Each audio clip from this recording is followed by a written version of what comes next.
안녕하십니까? 이 저녁에도 천국을 향해서 힘차게 달려가시길 바랍니다. 오늘은 우리가 요한일서 첫 번째 시간이자 마지막 시간인 요한일서 첫 번째 시간으로 진리와 사랑이라는 제목으로 같이 말씀을 나누도록 하겠습니다. 진리와 사랑입니다. 사도 요한은 별명이 하나 있는데 사랑의 사도라는 별명이 있죠.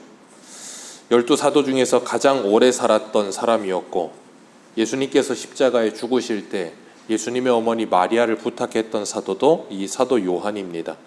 전승에 의하면 이 요한은 에베소에서 이 마리아를 평생을 모셨다 그래요. 그래서 에베소에 가면 마리아의 집이라는 곳도 있습니다.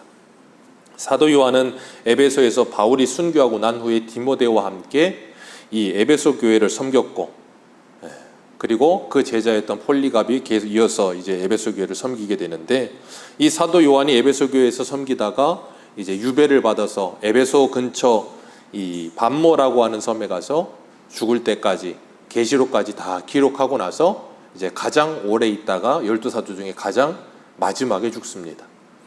그렇게 사도 요한은 요한복음부터 해서 예수님 이 요한복음에 보면 사도 요한이 자신을 요한이라고 표현하기보다는 다른 표현을 많이 쓰는데, 그 표현 중에 하나가 사랑받는 제자라는 표현을 많이 써요.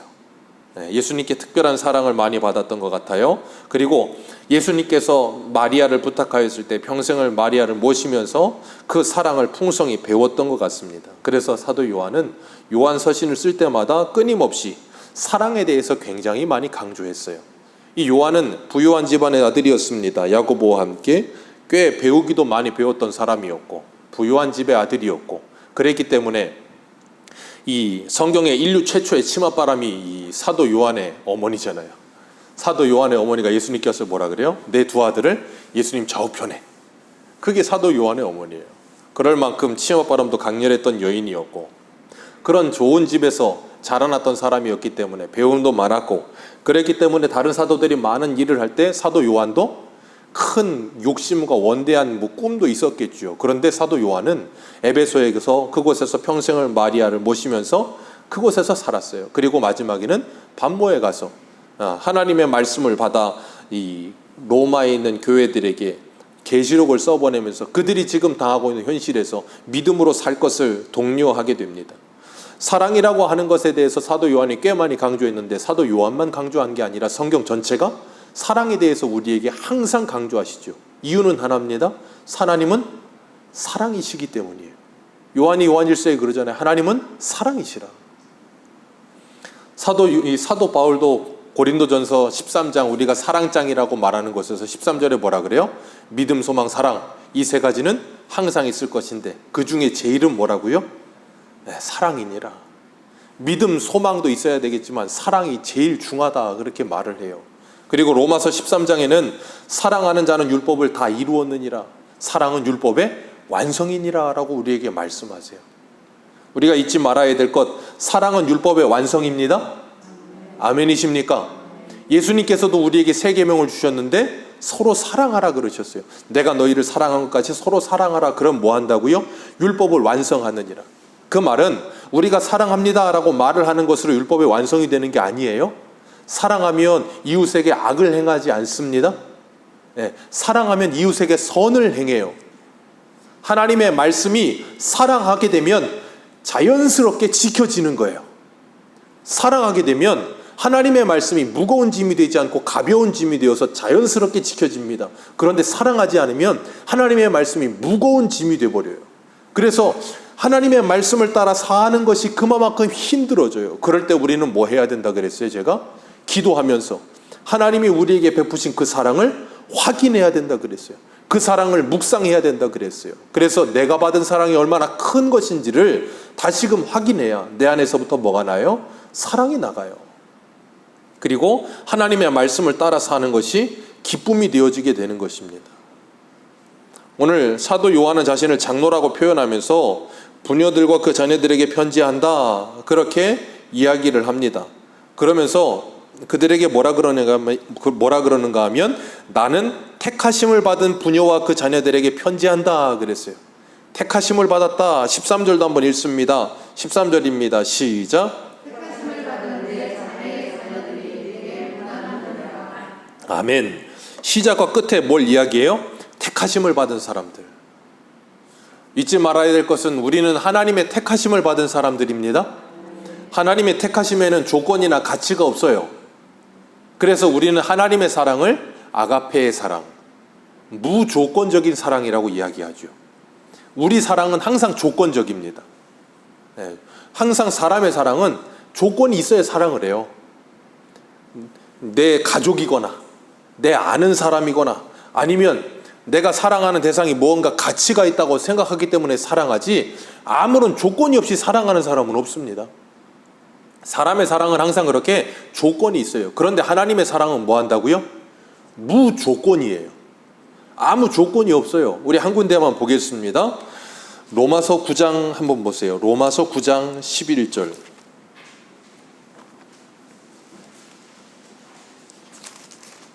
로마서 9장 11절입니다.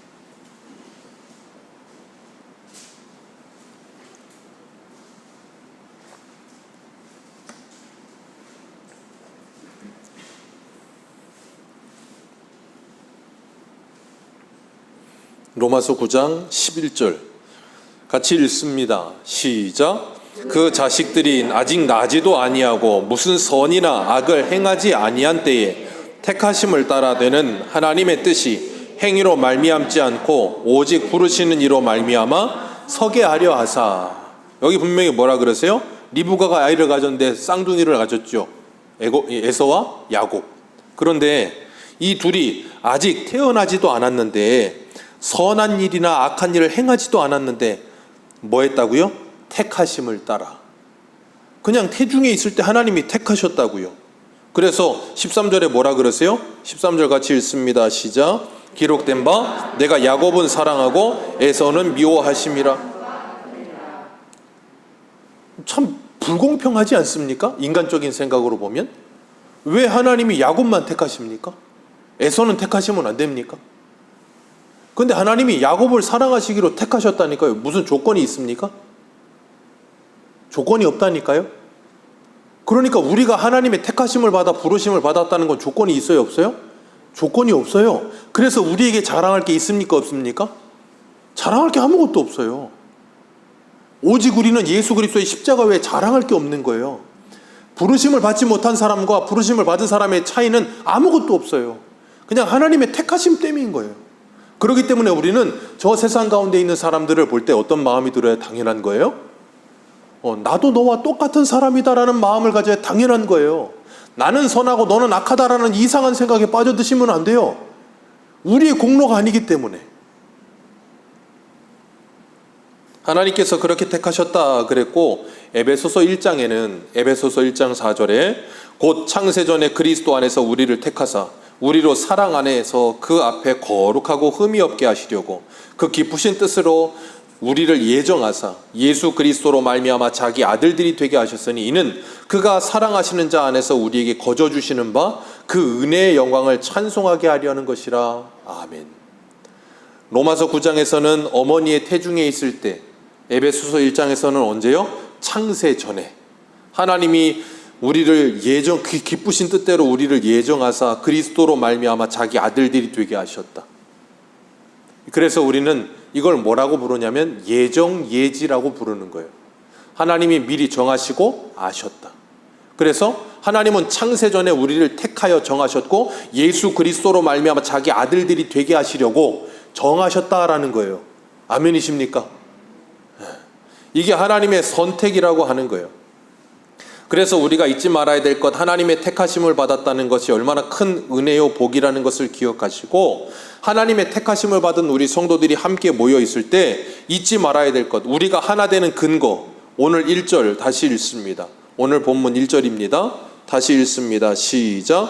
장로인 나를 택하심을 받은 부녀와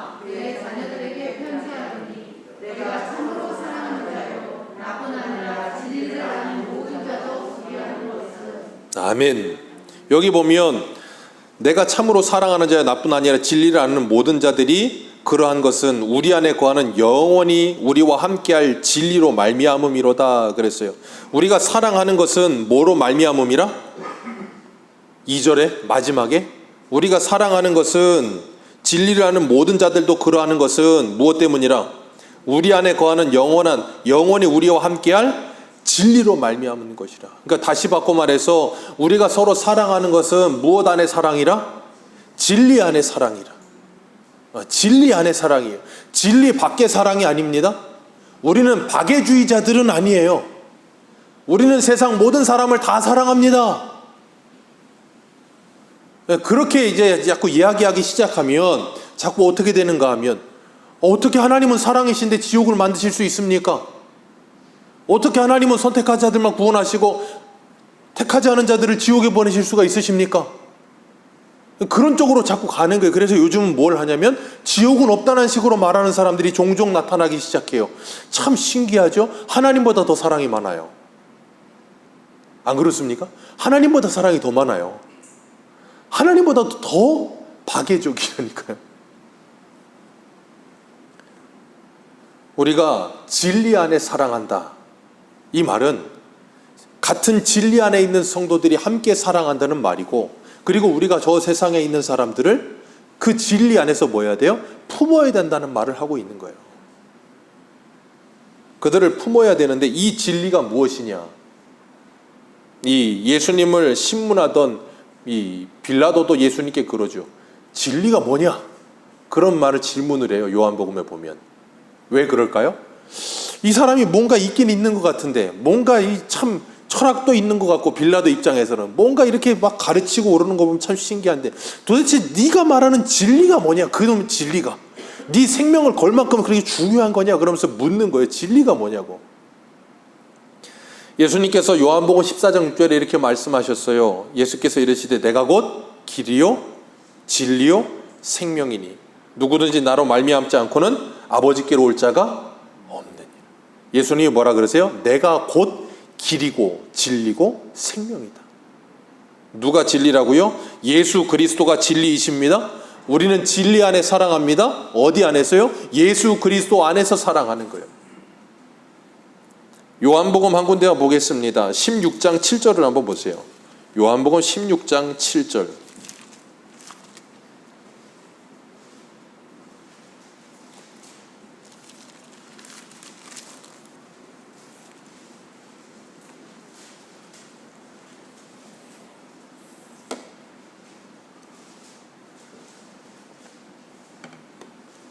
요한복음 16장 7절입니다. 우리 7절부터 13절까지 요한복음 16장 7절에서 13절 같이 읽습니다. 시작. 그러나 내가 너희에게 실상을 말하노니 내가 떠나는 것이 너희에게 유익이라. 내가 떠나가지 아니하면 보혜사가 너희에게 오시지 아니할 것이요 가면 내가 그를 너희에게로 보내리니 그가 와서 죄에 대하여 의에 대하여 심판에 대하여 세상을 책망하시리라. 죄에 대하여라 함은 그들이 나를 믿지 아니하며 의에 대하여라 함은 내가 아버지께로 가니 너희가 다시 나를 보지 못하며 심판에 대하여라 함은 이 세상의 임금이 심판을 받았음이라. 아멘. 예수님께서 뭐라 그러세요? 내가 가면 보혜사가 오신다. 보혜사가 오시면 죄에 대해서 의에 대해서 심판에 대해서 너희들에게 책망하시고 가르칠 거다. 죄가 뭐라고요? 예수 그리스도를 믿지 않음이 죄요. 의가 뭐라고요? 율법에 또 다른 의가 나타나셨으니 곧 예수 그리스도가 의요. 그 다음 심판이 뭐예요? 예수 그리스도가 심판의 기준이라 그 말이에요. 그렇기 때문에 성령이 오시면 우리를 누구에게로? 예수 그리스도에게로 인도하는 거예요. 그래서 13절 같이 읽습니다. 시작.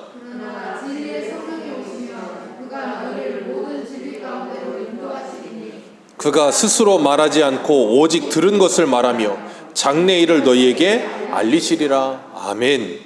진리의 성령이 오시면 우리를 어디로? 진리 가운데로. 그 진리가 뭔데요? 스스로 말하지 않고 들은 것을 말하신다. 그게 뭔데요? 예수님의 모든 말씀.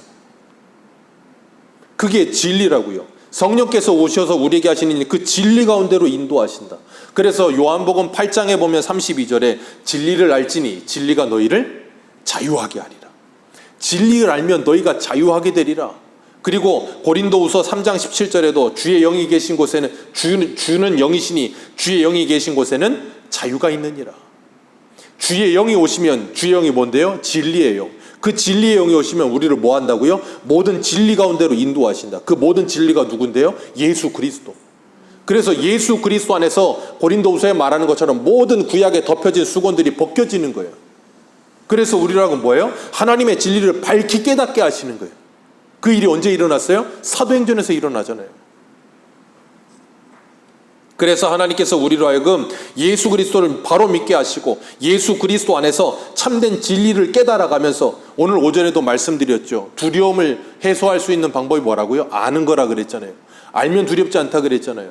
우리가 성령께서 우리에게 오셔서 하나님의 진리의 말씀으로 인도하셔서 그 진리를 깨닫게 하시면 우리 안에 두려움이 떠나가는 거예요. 그리고 뭐예요? 담대함이 찾아오는 거예요. 그래서 사도행전에 성령이 임한 제자들에게 뭐가 나타나요? 특징이 담대함. 두려움이 없고 담대해지는 거예요. 진리의 성령이 오셔서 우리로 하여금 그 진리 가운데를 깨닫게 하시기 때문에. 그러니까 죄가 무엇인지 분명히 알게 하시고 그 죄에 대해 애통하게 비통하게 하시며 그 죄를 해결하실 수 있는 유일한 구원자 예수 그리스도를 알게 하시는 것. 그게 진리 아닙니까? 그러니까 그 진리 가운데 있는 사람들이 모임이 뭐예요? 교회예요. 교회. 그러니까 그 진리, 같은 진리 안에 있을 때 이 말씀을 같이 공유하고 있을 때 뭐예요? 한 가족인 거예요. 그래서 예수님이 뭐라 그랬어요? 누가 내 형제요 자매요 내 부모냐? 뭐라 그러셨어요? 내 아버지의 뜻대로 내 아버지의 말씀대로 순종하는 자가 곧 내 가족이다 그러셨잖아요. 아멘이십니까? 그러니까 우리가 뭐라고요? 이 진리 안에서 있을 때 우리는 한 가족이라고요. 그래서 그 진리 안에서 뭐예요? 사랑하는 거예요. 사랑. 3절 말씀 오늘 본문으로 돌아오셔서 요한일서 1장 3절 같이 한번 읽습니다. 시작. 은혜와 긍휼과 평강이 하나님 아버지와 아들 그리스도 진리와 사랑 가운데에서 우리와 함께 있느니라. 아멘. 하나님의 은혜와 긍휼과 평강이 어디에 있다고요? 진리와 사랑 가운데서 우리와 함께 하느니라. 그러니까 우리가 진리와 사랑 가운데 있을 때 뭐가 와요? 하나님의 은혜가 오고 하나님의 긍휼이 임하고 그 다음 뭐가 와요? 평강이 임하는 거예요. 오전에도 말씀드렸잖아요. 진리를 우리가 깨달으면 우리 안에 평안이 찾아온다니까요. 평강이 찾아와요. 그리고 진리가 우리 안에 오면 그 진리의 사랑 안에서 긍휼히 여기는 마음이 생겨나요. 왜? 하나님이 우리를 긍휼히 여겨주셨거든요. 야고보서에 그래서 뭐라 그러셨어요? 우리가 긍휼은 심판을 이기고 자랑하나니 긍휼이 없는 자는 긍휼 없는 심판을 받으리라 그렇게 말씀하셨어요. 그리고 하나님께서 그 은혜 가운데 어디에서요? 진리의 사랑 안에서 은혜를 부으시는 거예요, 우리에게. 그러니까 우리가 은혜와 긍휼과 평강이 늘 거하기 위해서 뭐 해야 돼요? 하나님의 진리, 하나님의 말씀 안에 거해야 되고 주님의 사랑을 늘 공급받아야 되는 거예요. 그럴 때 우리가 하나님의 은혜가 충만하게 되고 긍휼히 여기는 마음이 풍성해지며 평강이 우리 안에 넘치는 거예요. 그럴 때 우리가 다른 사람에게 이걸 나누어 줄 수 있지 않겠습니까? 내 안에 넘치는 게 있어야 나눠주죠. 하나님께서 우리에게 성령으로 말미암아 그것을 깨닫게 하신다라고 말씀하세요. 그래서 교회는 참된 진리 안에서 사랑하게 되어지고 그 진리를 유지하고 그 진리를 수호하는 일에 힘써야 되는 거예요. 왜냐하면 항상 언제든지 교회는 이단들이 계속해서 끊임없이 교회를 뭐예요? 흔들어 놔요. 박해합니다. 그리고 이단, 드러난 이단은 아니라 할지라도 잘못된 생각과 잘못된 내가복음을 가지고 교회를 흔드는 사람들도 있어요. 본인은 진짜 이단은 아니에요. 신천지도 아니고 여호와의 증인도 아니고 하나님의 교회도 아니고 이단 아니야. 평생을 교회 다니기 시작해서 평생을 그냥 교회, 건강한 교회를 다녔어.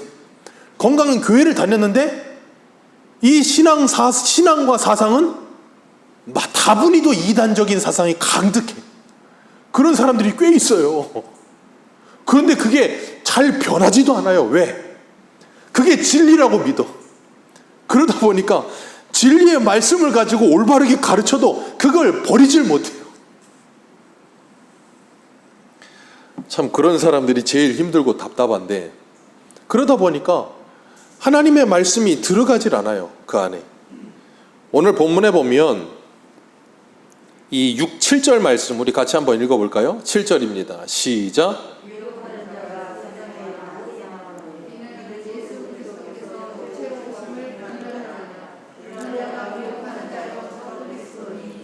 요한 1서에서부터 요한이 이거 계속 이야기한 거죠.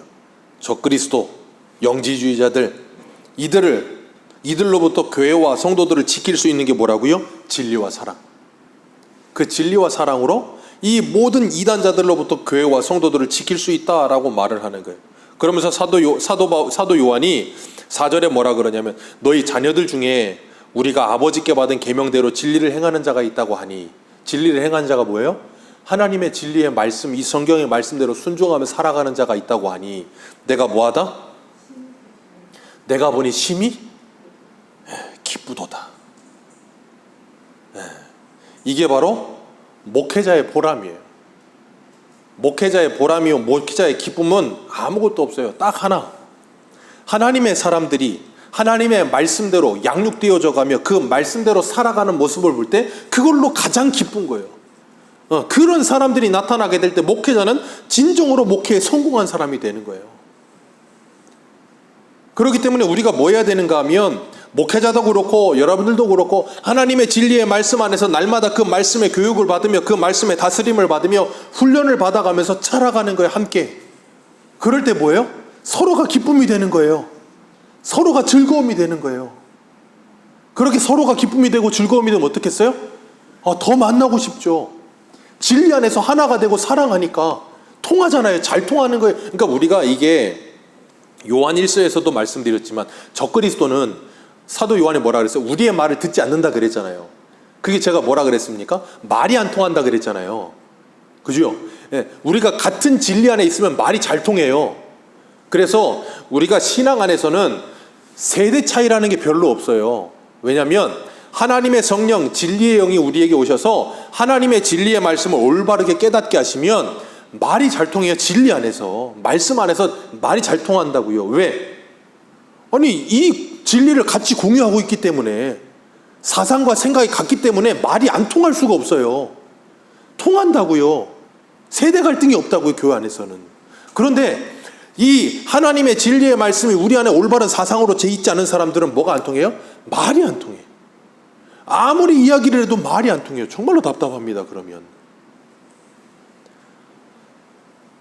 그렇기 때문에 이게 말이 통하기 시작하면 성도들끼리 함께 모일 때 뭐예요? 즐거움이 되는 거예요. 세상 사람들도 뭐 합니까? 함께 모여서 스트레스 풀고 그럴 때 우리 여자 집사님들 어떤 사람들 자주 만나요?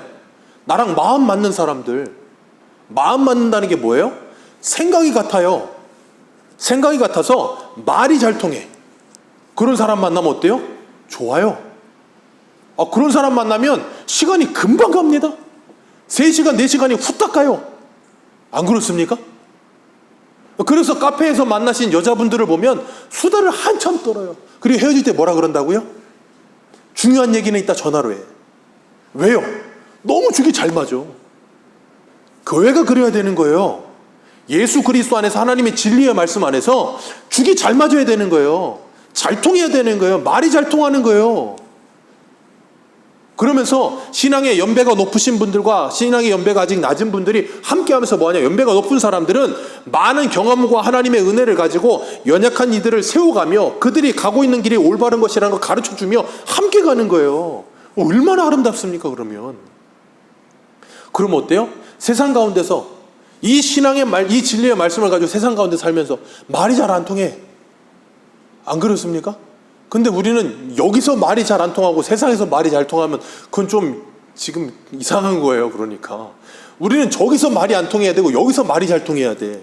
그래서 성도들끼리 함께 모이는 게 즐거워야 되는 거예요.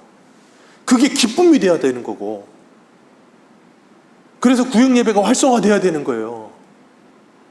이제 구역 예배도 다시 드려야 되는데 구역원들끼리 모이기를 기뻐해야 될 텐데, 모여서 기뻐하는 이유가 세상 이야기만 하고 떠들고 먹고 마시는 것만이 기쁨이 되면 안 될 거고, 뭐 안에서? 진리 안에서. 그렇다고 해서 우리는 진리만 그럼 진리 그러고 있으면 안 되고, 그것도 아니고 이게 잘 조화를 이루어서 그럴 수 있으면 얼마나 좋을까.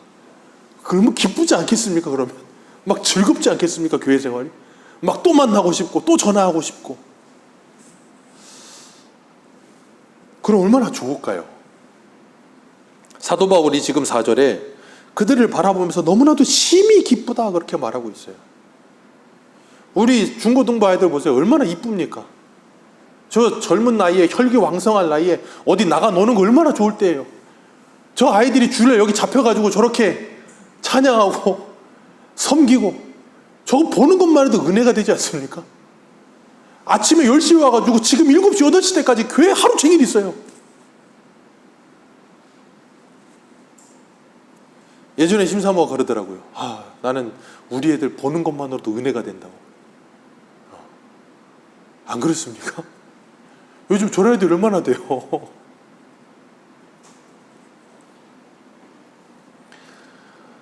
너무나 감사해요. 우리 집사님 잘 교육하시고 아이들이 잘 따라오고, 그래서 아이들이 신앙으로 자라가고, 그 얼마나 귀한 일입니까? 성도님들이 기도해 주셔야 돼요. 우리 다음 주나 다다음 주부터 기도 카드 드릴 텐데 그 아이들부터 기도하세요. 이 아이들도 자라서 정말 아름다운 우리 신앙의 다음 세대들이 되게 해달라고 기도해 주세요. 그래서 그 아이들이 정말 이 교회에서 다음 세대가 될 이 교회를 이렇게 잘 이끌어 가야죠. 그렇기 때문에 우리가 잊지 말아야 될 것, 목사든 성도님들이든 우리 모두가 다 하나님의 말씀에 순종하며 그 말씀에 붙들리는 삶을 살게 되는 것, 그것에 우리의 목적이 있어야 되는 거예요. 그래서 목사는 여기에서 여러분들이 저를 쳐다보는 게 아니라 예수 그리스도를 바라보게 해야 돼요. 제가 얼마 전에 저희 심사모님에게 가장 충격적인 말을 들었어요. 무슨 말을 들었냐면, 목사님 주일 오전에 설교 좀 천천히 하세요 그러더라고요. 왜 그랬더니 주일 오전만 되면 목사님이 흥분을 한대요. 주일 오전만 되면 왜 그렇게 흥분을 하는지 모르겠대. 막 흥분을 해서 막 한대요. 근데 그게 중요한 게 아니고, 정말로 제가 들었던 말 중에 제일 충격적인 말이 있는데 뭐였냐면, 목사님 그러다 보니까 목사님만 보여요 그러더라고요. 제가 그 말에 굉장히 충격을 받았어요. 그리고 그 다음 주에는 못 느끼셨는지 모르겠는데 굉장히 천천히 설교를 했어요. 그랬더니 심사모가 저한테 너무 천천히 하는 것 같아요. 제가 그 말이 너무 충격이었거든요. 목사님만 보여요, 그 말에 제가 너무 두려웠어요. 여기 있는 저는 여러분들이 예수 그리스도를 바라보게 해야지 저를 보게 해서는 안 되는 거예요. 저는 예수 그리스도를 가리키는 손가락에 불과해야 되는데, 제가 혹시나 그랬나 싶어서 저도 모르게 그런 생각을 하게 되더라고요. 우리가 잊지 말아야 될 것, 저도 여러분들도 우리 모두는 예수 그리스도를 바라봐야 됨을 잊지 마시길 바랍니다. 오늘 5절 말씀 우리 같이 읽습니다. 시작.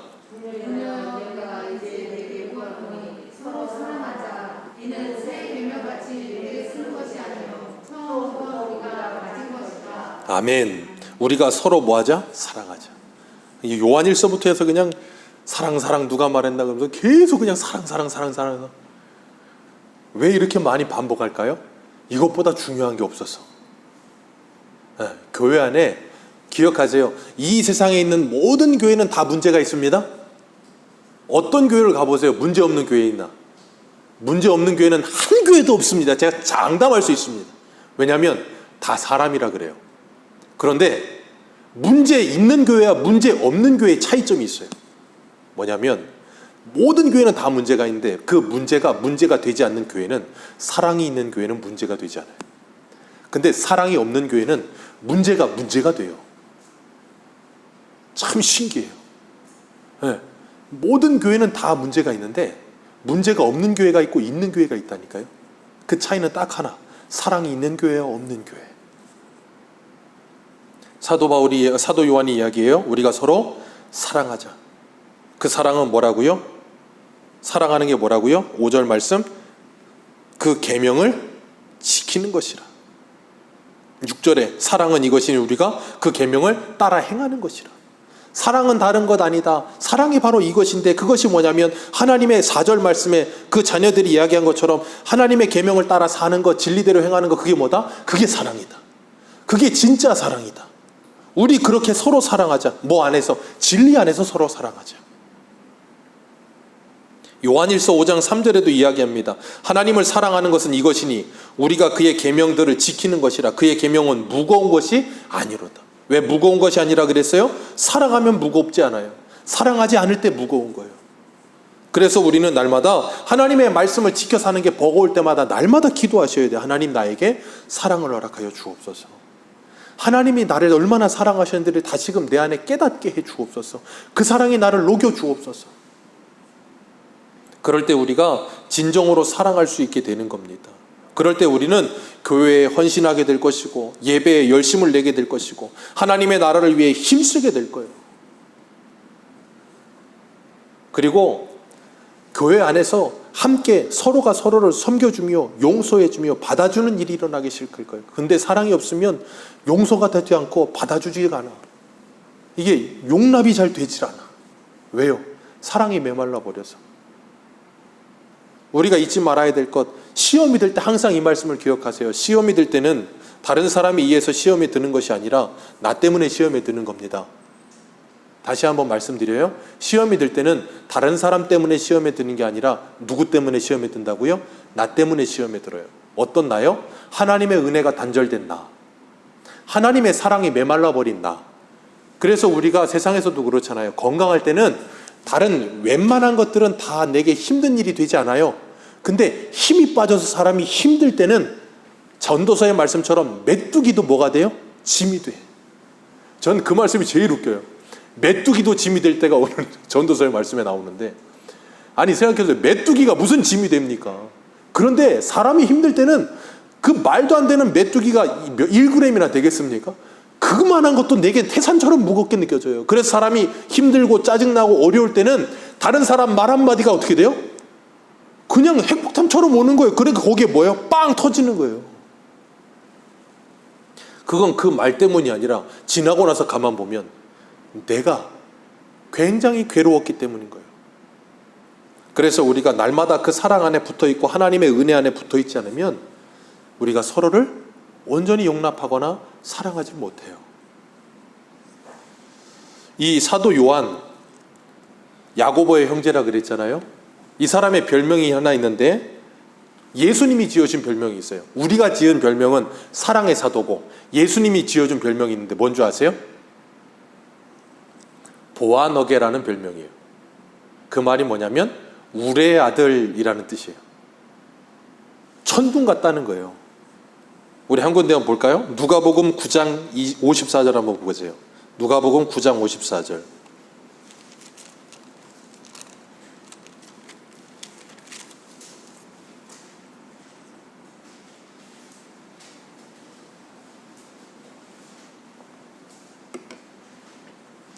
요한이 어떤 사람이었는가? 요한복음 9장 54절. 죄송합니다. 누가복음 9장 54절. 같이 읽습니다. 시작.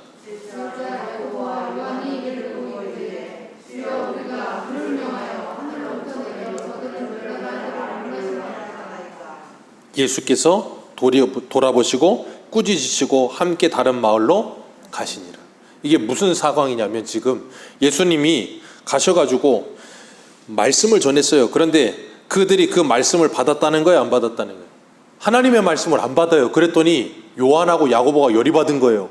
그러더니 뭐라 그랬다고요? 주여, 하늘에서 불을 명하여 저들을 다 불살라 버릴까요? 저놈들 다 쓸어 버릴까요 그냥? 요한이 이런 사람이었다니까요. 요한이 사랑의 사도라고요? 아니요. 저들을 쓸어버리겠습니다. 그러던 사람이에요. 번갯불에 콩고 먹는 보안하게 우레의 아들. 그런 요한이 뭐가 돼요? 사랑의 사도가 돼요. 요한이 이때부터 요한 일서를 쓸 때까지 연수가 몇 년이냐면 한 60년 걸려요. 자, 지금 우레의 아들 같은 모습이 있으십니까? 사랑의 사도, 사랑의 사람 되는데 몇 년 걸린다고요? 사도 요한도 60년 걸렸어요. 너무 낙심하지 마세요.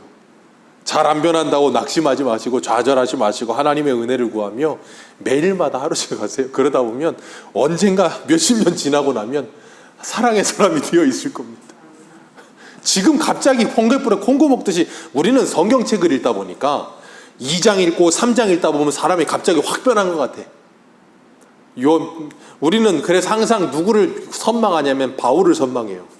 다메섹도에서 주님 빵 만나가지고 얘가 그냥 180도 확 뒤집어지더니 그냥, 자, 우리는 그걸 잡고서 그렇지 않대요. 바울은 그러고 나서도 어떻게 해요? 그 기질이 남아 있어요. 우리도 바울같이 예수 믿을 때 한순간에 믿는다니까요. 그런데 믿고 나도 이 기질이라는 게 있다고요. 그래서 바울이 바나바하고 마가 때문에 뭐예요? 대판 싸우잖아요. 아니, 성경에 바울이 그건 아마 지우고 싶을 거예요. 아마 바나바하고 대판 싸웠다. 바울이 그런 사람이에요.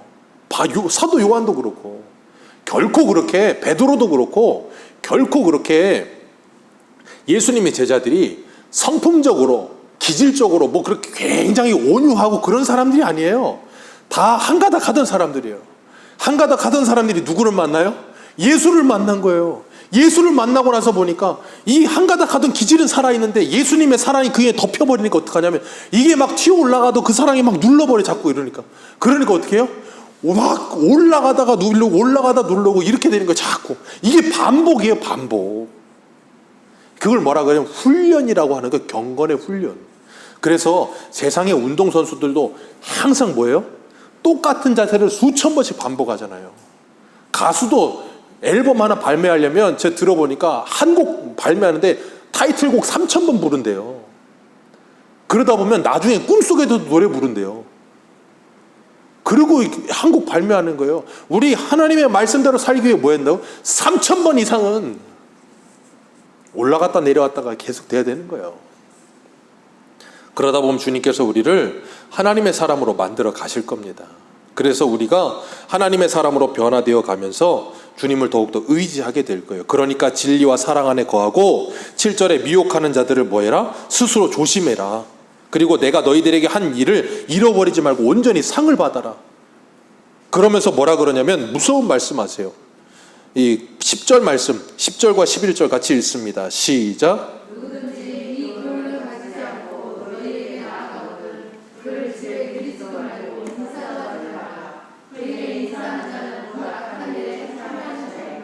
집에 들이지도 말고, 이 말은 뭐냐면 당시에는 순회 전도였어요. 예수님이 전도할 때도 보낼 때 뭐라 그랬어요? 어느 집에 가서 평강을 외치고 받아들이면 그 집에 가고 다른 데 가지 말라 그랬잖아요. 그런 것처럼 전도하려고 다니다 보면 이제 예수 믿는 사람들이 있을 것 아닙니까? 받아들일 것 아니에요. 그런데 이 당시에 누가 있었냐면 자꾸 이 헛소리하는 잘못된 거짓 선지자들이 있었다고요. 이 적그리스도 영지주의자들이나 아니면 잘못된 율법과 이 복음이 짬뽕된 사람들이나 이상한 사람들이 돌아다니면서 성도들을 뭐예요? 혼란시키는 거. 그러니까 그런 사람들이 오면 뭐 하라고요? 아예 받지도 말고 인사도 하지 말고 뭐 하지 말라는 거예요? 상종을 하지 마라, 그 말이에요. 이단에 빠진 사람들은 뭐 하지 마라? 상종도 하지 마라. 왜 그랬을까요? 죄의 전염성이라는 게 그만큼 강렬하다는 거예요. 어떤 분들은 그런 분들이 있어요. 내가 만나서 이 신천지나 뭐 그런 사람들 오면 내가 그 사람들 만나고 이야기하면서 그 사람들을 내가 전도하겠다고. 그런 걸 전문으로 하시는 분들에게 맡겨두세요. 자꾸 객기를 부리시면 안 돼요. 왜냐하면 그 사람들은 그거를 신천지에 들어가려면 시험을 봐요. 6개월인가를 공부를 해서 신천지에서 만든 책을 공부를 해서 그걸 시험 봐요. 시험을 봐서 합격을 80점인가 몇 점 이상 받아서 합격을 해야 거기 들어갈 수 있어요. 그리고 거기서 들어가서 또 공부를 해야 나가서 그걸 막 뭐라 그래요? 그거 뭐 태산 옮기기라나 뭐래나 하여튼 그러면서 뭐 하는 거 있어요. 그거 하는 게 그 사람들 말대로 우리 말대로 하면 전도하는 사람이 되는 거예요. 그렇게 달달달 외운 사람들 우리가 웬만한 거 가지고 해갖고 그걸 맞추려고 그냥 상종도 하지 마시라고. 가족일 때는 상황이 다르지만 가족이 아닐 때는. 그래서 디도서에도 보면 디도서 3장 10절에 이렇게 말했어요. 이단에 속한 사람은 한두 번 훈계한 후에 멀리하라. 이런 사람은 내가 아는 바와 같이 부패하여 스스로 정죄한 자로서 죄를 짓느니라. 한두 번 뭐하고 훈계하고 안 들으면 뭐해라? 그냥 끊어라. 그들은 그 아는 바와 같이 부패하여 스스로 정죄한 자라. 그 말은 뭐냐면 마음이 부패하여서 너희들이 아무리 하나님의 진리의 말씀을 전해도 뭐한다? 받아들이지 않는다, 그 말이에요. 그렇기 때문에 그들과 끊어버려라 그렇게 말하면서 뭐예요? 너희들은 스스로 삼가하여 너희들의 신앙을 지켜라. 그리고 진리와 사랑 안에서 너희들의 신앙이 변질되지 않도록 날마다 뭐해라? 그 말씀을 붙들기 위해 애를 써라. 그리고 그 진리 안에서 참된 자유를 누리며 주님이 주시는 은혜와 긍휼과 평강을 너희들의 삶 속에 풍성히 열매로 맺어가는 삶을 살아라. 우리에게 그걸 요구하고 계세요. 오늘도 우리가 이 하나님의 말씀을 붙들고 진리와 사랑 안에서 그것이 우리의 신앙의 뿌리가 되어서 은혜와 긍휼과 사랑이 여러분의 삶 속에 풍성히 맺혀지시기를 주님의 이름으로 축복합니다. 그리고 그 진리 안에서 성도들이 하나 되어 갈 수 있는, 정말 이병수 목사의 소원이자 꿈입니다. 우리 교회가 정말 하나님의 진리의 말씀 안에서 한마음 같은 말, 요한 고린도전서 1장에 뭐라 그랬어요? 같은 말, 같은 생각, 같은 뜻을 품고 정말 주님의 나라를 위해서 달려갈 수 있는 행복한 교회, 정말 서로 하나 되어 사랑할 수 있는 교회 되시기를 주님의 이름으로 축복합니다. 기도하겠습니다.